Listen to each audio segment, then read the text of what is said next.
Më datë 31 mars 2026, specialistët e seksionit për hetimin e krimeve ekonomiko-financiare të Drejtorisë Vendore të Policisë Vlorë ekzekutuan vendimin e gjykatës posaçme të shkallës së parë për korrupsion dhe krimin e organizuar, i lënë në fuqi me vendim numër 10 të datës 25 mars 2026 të gjykatës së posaçme të apelit të korrupsionit dhe krimit të organizuar për shtetasin JG 60 vjeç banues në Himar.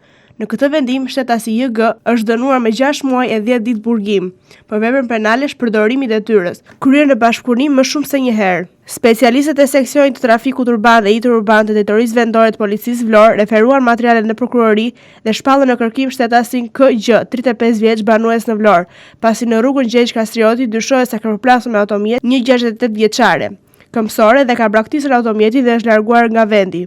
68 vjeçare po merr mjekim në spital dhe është jashtë rrezikut për jetën. Punohet për kapjen e tij. Specialistët e seksionit për hetimin e krimeve të Komisariatit të Policisë Vlorë referuan materialet në prokurori ku nisi procedimi penal për shtetasin EA 39 vjeç banues në Vlorë.